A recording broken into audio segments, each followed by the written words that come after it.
Hoy, en Toquin Tech, Lorena Rela se encuentra con Larry Swanson para entender cómo es la arquitectura del cerebro.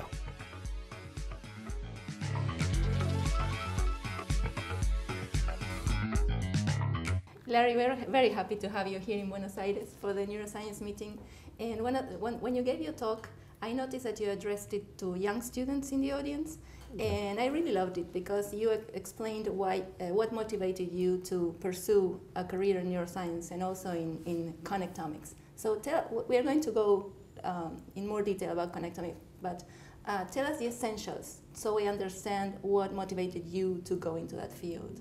Well, you know, I addressed this really to the students because that's the way I started. And I started my lecture by talking about how I really got interested in science. And it was really interested in behavior and trying to understand how the brain regulates behavior. And so this is what I got interested in as a student. And I've been studying basically the same problem ever since I was a student. And so I've just essentially gone on, and the research has led me in the direction of thinking about how the whole brain works as a system, which is not a super popular way to think right now, but it's a really interesting new way to think about how the brain works. And in more detail, I think that you took anatomical data that I think it's very important but kind of boring. Yes. And you took it to the next level and made it fun again with a new approach to analyze the data. So tell us what's the basics of that new approach? Well, the new approach, the new approach is really actually probably the oldest approach. And it goes back, the way we think about the brain actually goes back thousands of years to ancient Greece. Actually is when people like Aristotle started and he really founded biology and psychology. And what he really said was you need to look at the structure and the function of animals to understand how they work. And he was working at basically the same time, a little bit later maybe than Hippocrates, who was the founder of medicine. And so this is the way in the Western world that we think about medicine, is thinking about trying to cure diseases by understanding the biology and trying to actually fix the body that is broken. And so to do that, to fix a machine, to fix anything, you sort of need to know how it's constructed.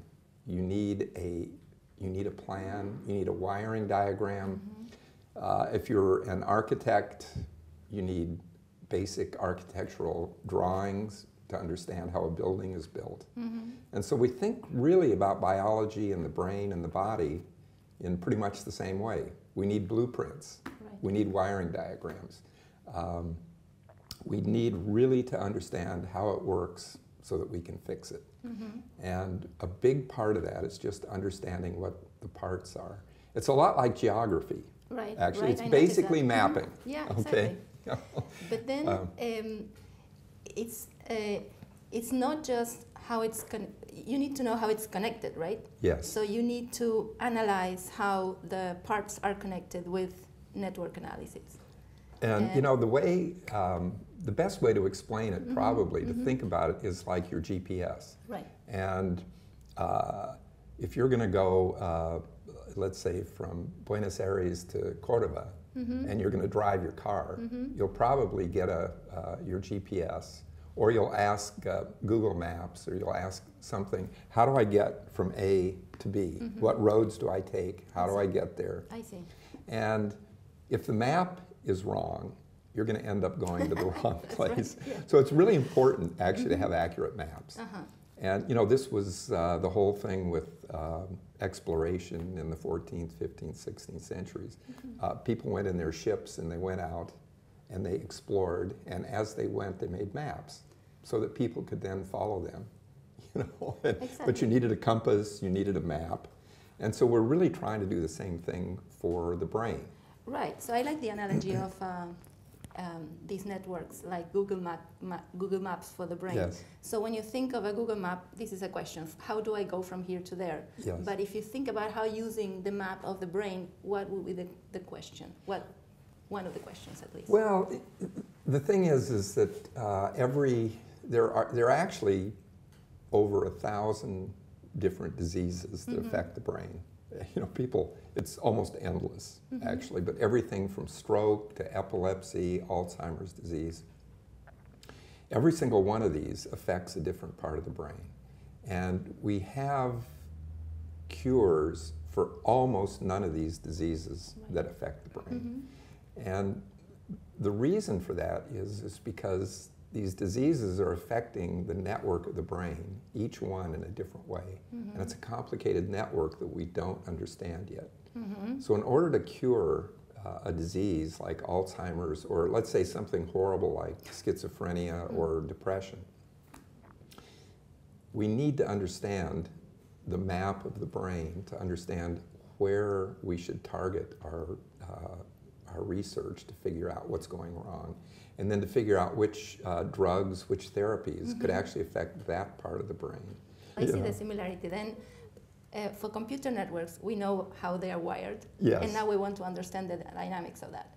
But for the brain, we don't know yet how it's wired, right? That's the basic problem. So it sounds sort of easy, let's just map it, but one term that a lot of people use it's a little technical, but it's called reverse engineering, where you're handed a system or a machine that you don't know how it works, and you take it apart and try and figure it out in reverse. Instead of designing a machine and building it, you get a machine and figure out how it works. And so we're sort of thinking of the body and the brain, which is a part of the body, as having this very complicated system and reverse engineering. Figure out what are the parts, how do these parts work, and then how are they interconnected. So with these new computer science methods of network analysis, this gives us I would say a very straightforward, almost mathematical approach to understanding the complex network and trying to figure out what are the little subsystems in there? How does it actually work? Larry, I'm curious about your career path, and I know you worked in different places around the world, and I would like you to tell us what was your career like, and also I have the impression that work environments in scientific institutions is quite homogeneous around the world. What's your impression about that? Well, I really, of course, started my college and university in the United States. And then, actually, while I was still young, basically as an assistant professor or postdoc, I spent a summer in Rotterdam learning new neuroanatomical methods. And the Netherlands, Europe, and then the next, another summer I spent in Bergen, Norway. And so I think in these situations, the basic facilities are pretty much the same. So I think in many parts of the world there are excellent facilities for research, basic research in neuroscience, but there are other parts of the world where this is not true. For example, in Central Africa, Sub-Saharan Africa, it's very difficult to do basic research. So my experience, just within the last year, I've gotten involved with an organization called the International Brain Research Organization, IBRO, which actually had some of its foundations back in the 1960s with UNESCO. And so we have deal with neuroscience basic research around the world, and we were divided into 5 different parts of the world, you know, Africa, North America, South America, Asia, and so on. And so I've, just in the last year, begun to actually think about facilities for doing basic neuroscience research around the world. And I think every part of the world, in the end, has its own needs and strengths, actually. And so it's a mistake to generalize, you know, and say things are great everywhere. Oh, no, There's no, a lot of differences. But it's very obvious to me, actually, that there are extremely talented people everywhere in the world. That's what I meant. Like the way of thinking for scientists could be the same everywhere. Right? The opportunity is different. That's different, yeah. I think the opportunity is different.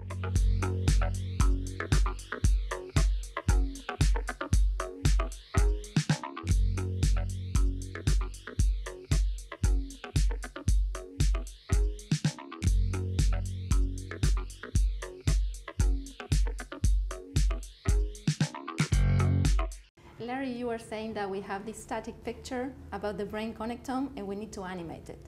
And we were talking about what will the technology be that will help us do that. And what do you predict it will be? Well, right now, probably the best, there are a number of ways, actually fairly standard ways of looking at one node at a time, one connection at a time. Optogenetics is a wonderful new way of looking at really specific connections in the brain. Electrophysiology is looking at one node. Explain a little bit what optogenetics is. Well, optogenetics is a new method where it's possible to change the function of a particular nerve cell in the brain based on the genes that it expresses. And so it's possible to actually target specific neurons in the brain and change their activity, and then look at the consequences. What does this do to the behavior of the animal? And so it's a very interesting way of getting information on the function of a connection. The information that goes down a connection, that's what we need, right? That's what we really need. And there's electrophysiology for that. There are incredible new imaging ways of looking at the dynamics of neurons. And what we need to do now in the network sense is look at connection sets of nodes and how a little system is actually working all at the same time. Right. And so there are some methods that are available for that, and we can look at little parts of the brain. The big challenge is to look at these complex networks and figure out how the whole thing is working. And that's an incredible challenge that I think people are still completely I don't think people know how to do it. They can't, because in our nervous system we have a spinal cord, and we have nerves that go out to the muscles, so it's a whole and body, we have a brain, right? It's not just the brain. So in essence, what you're saying is actually true. To really understand it, we'll actually almost need to monitor the whole body and see in action as I put my hand out what's happening in the system. But that'll never happen. I think people think that this is beyond. Of course, it'll probably happen in 20 years, but nobody can see how to do it now. So right now, people have to look at small parts at a time, and then, like we're doing for the connectome, add that data from parts into a bigger whole and see if we can sort of patch things together like a puzzle. The way we do the anatomy, the structure, will probably do the same thing for function. And the beauty of the connectome is that it's like Google Maps. It is a database. And when you're on Google Maps, you can see where the restaurants are, you can see where the gas stations are, you can see how long it takes to get from one place to another. So it might be a map, but it's also a functional map. It actually tells you how long it will take to get between two places at different times of the day. And so you look at the connectome really as a database or a model, actually a starting point, almost like a skeleton to put all this other stuff onto. And you were saying that the nice thing about the databases you developed is that anyone can take data from there and work with it. And probably you designed this data to make it available for scientists, but do you envision non-scientists accessing that data and doing something with it? So what we really, in the long run, we've thought about this, and we published a little paper on sort of a Google Maps approach, and the idea is actually that with a model of not a simple model, but a simplified model of how the nervous system works, this should be a way actually for neurologists, let's say doctors, clinicians, to look at a a model of the brain and understand what's happening in different diseases. And actually, this would help doctors understand what the scientists know about how the brain works so that they can actually interpret this in terms of diseases. And it could be used like in the pharmaceutical industry and biotech to actually develop new drugs, basically, that act on multiple parts of the brain in the right system. So, and why not simplify it even a little bit more so that kids in high school and college and teachers can get the basic understanding about how the brain works. And so it's to get at the underlying causes of these diseases and what's actually going wrong, you have to sort of understand the network. And so the network is complicated. The network is incredibly complicated. And I think everybody says the brain is the most complicated thing in the world, in the universe. And it probably is. It is. It is. So, you know, and so like when I was in school, when I was in graduate school, and up until maybe 10 years ago, people said, it's so complicated, we'll never figure it out. Never understand it. You know, everything's connected to everything else, we're just never going to get there. And I would say what changed a lot of that was the internet and computer scientists who are dealing now with a system they built that is incredibly complicated, that is a network. And computer scientists now are not worried. They don't care if it's big numbers, if it's billions and hundreds of billions and terabytes. They can deal with big numbers and they can deal with networks.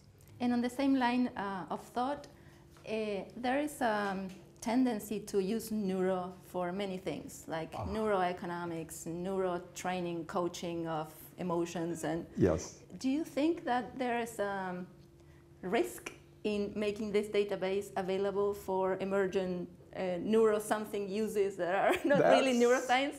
That's a great question. Neuropolitics, neuro decision-making, neuro everything.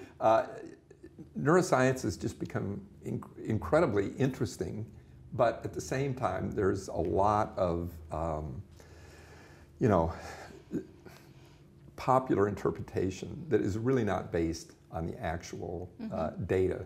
It's basically saying, oh, the brain is involved in decision making. Well, okay, you know, the brain is involved in our thinking and everything we do. So to me, I'm very cautious about most of this stuff. You know what?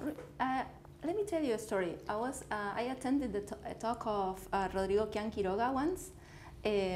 He did some recordings in conscious humans while they were undergoing brain surgery for, I don't know, epilepsy or I don't know. And he was presenting images to the patients and looked for neurons that would respond to some stimuli. And he found one neuron that responded to different images of Jennifer Aniston. I don't know if you remember Yes, I remember that study. Or to characters of Star Wars. And he was presenting this at a neuroscience meeting a few years ago. And the audience was laughing in surprise when he presented the data on the neuron firing action potentials when the image was being presented. And I was laughing too. And then I kept thinking, why were we laughing? It gave me the impression that we didn't really believe that coding for categories or for concepts was in the brain, really. And we were scientists. So we sort of had a misconception about what the brain functions are. And what do you think about this, and what are the misconceptions that strike you the most about the brain? That's a wonderful story, I must say, and you know that raises a lot of interesting questions. And so it actually shouldn't be surprising that you can find a part of the brain or something in the brain that represents Jennifer Aniston. But is it one neuron? That's what got people but wondering. He was not showing that. Oh, okay. Right? He showed that one neuron responds to it, but many others may have been doing the same, right? Yeah, and I think what people think, although, you know, none of this is actually proven, because here you're dealing with the human brain. And you're dealing with somebody with epilepsy. You know, there's something actually wrong with the brain. So is this actually what's going on in the brain? But what most people think is actually there must be a network of neurons that represent her. You know, and they happen to find one that was part of that network. That's the most and that's great, because you know what? There has to be, if you remember her, that has to be encoded somewhere in your brain. You know. And so they actually tapped in to at least one part of that network that does that. And that's actually a stunning finding, really. What'll be interesting, what would be interesting if you came back a month later, would that neuron still be part of that, or would it now be remembering, you know, Brad Pitt or somebody, you know? So, you know, because this is so dynamic. But that was a finding that was. We need money to do research, right? Yes. And I want to know where do you think money will go in neuroscience, and also which ideas you have that you were never being able to convince funding agencies to give you the money to do it. You know, talk about the future of neuroscience. What's going to happen? And people are saying, you know, some of the great neuroscientists, Eric Kandel, Torsten Wiesel, are saying the 21st century is going to be the century of neuroscience. We're not going to figure out how the brain works in the next 5 years. It's a long, long process. And people have been predicting for the last 500 years what's going to happen next in science, and they've been wrong every single time. So, you know, I actually have no predictions about what is going to happen, except I know that systems neuroscience is going to be a big focus of understanding in this century, the 21st century, how the brain controls behavior. Last century, 20th century, was a brilliant century for understanding how individual nerve cells work. We really know how nerve cells work. There's more to learn, but we know how they work. Now let's put those, it's like a Lego system actually, where you have one Lego, and that little block, but then you start building something like a cathedral or some incredible, you know, some big person, some complex thing. And so it's putting those Legos together to make something. And I think we're going to develop the two. And that is, I think, understanding behavior, understanding really the relationship between behavior and the nervous systems neuroscience. And to finish, yes, what message would you give a young student who's starting? There's a huge opportunity now, actually a wide open area of investigation. A new world is out there in marrying computer science, artificial intelligence, biology, well, this is engineering, bringing all of this together actually to understand in a much better way how the brain works, which in practical terms is going to make a huge difference in mental health for people, everybody, in the next, you know, the next 20, 30 years. It's a short-term thing, but, you know, curing brain disease is incredibly important, but just actually improving mental health for everybody, that's a really important thing that I think is going to come out of this. So young people can be very idealistic and think they can actually really help people by understanding how the brain works. Okay, Larry, it's been a pleasure to have you here. I had a great time. This has been a great conversation. I've really enjoyed it. I really appreciate the invitation. Okay, thank you, and we are happy to have you here again in Argentina. Thank you very much.